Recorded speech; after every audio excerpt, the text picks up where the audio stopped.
ঘণ্টাচড়ার পরিস্থিতি নিয়ে ঘণ্টাচড়ার ঘটনা কালকে তো রাত 1:30-2টা পর্যন্ত প্রতিনিয়ত কথা বলতে হয়েছে। চিফ মিনিস্টারের সাথে আমি কথা বলেছি।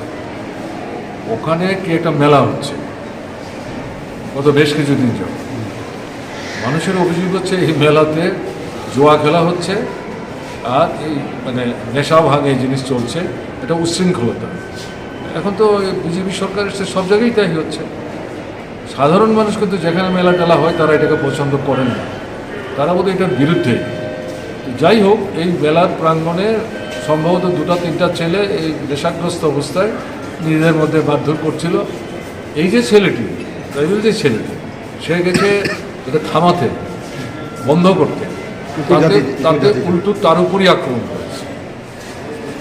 সে একটা কলেজে পড়া ছাত্র, তারপরে আহত হয়েছে। সেখান থেকে তাকে জীবিত নিয়ে এসেছে। গতকাল সকালে সে প্রাণহানি হয়েছে। এটা নিয়ে এলাকায় প্রচণ্ড রকম উত্তেজনা। সন্ধ্যার পর তার মৃতদেহ নিয়ে গেছে।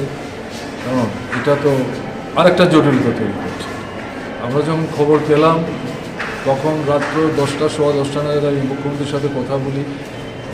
দুবারই কথা হয়।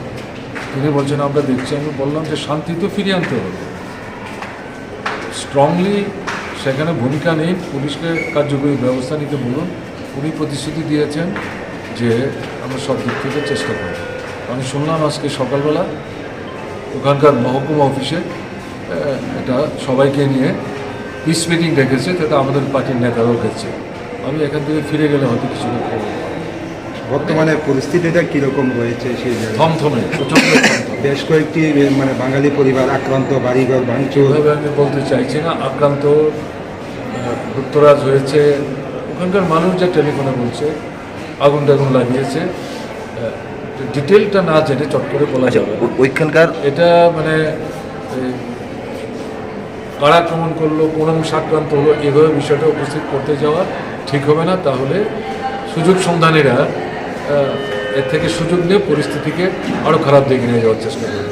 আমরা চাই শান্তিপূর্ণ। আচ্ছা, ওইখানকার যারা রয়েছে তাদের উদ্দেশ্যে কি বলবেন?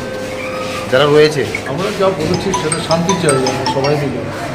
এবং তাদের যারা অসুবিধা হলো, বাড়িঘর ছাড়তে বাধ্য হয়েছে, লুটতরাজ হয়েছে, তাদের পাশে সরকারকে দাঁড়াতে হবে এবং বাড়িঘরে আসতে সাহায্য করতে হবে।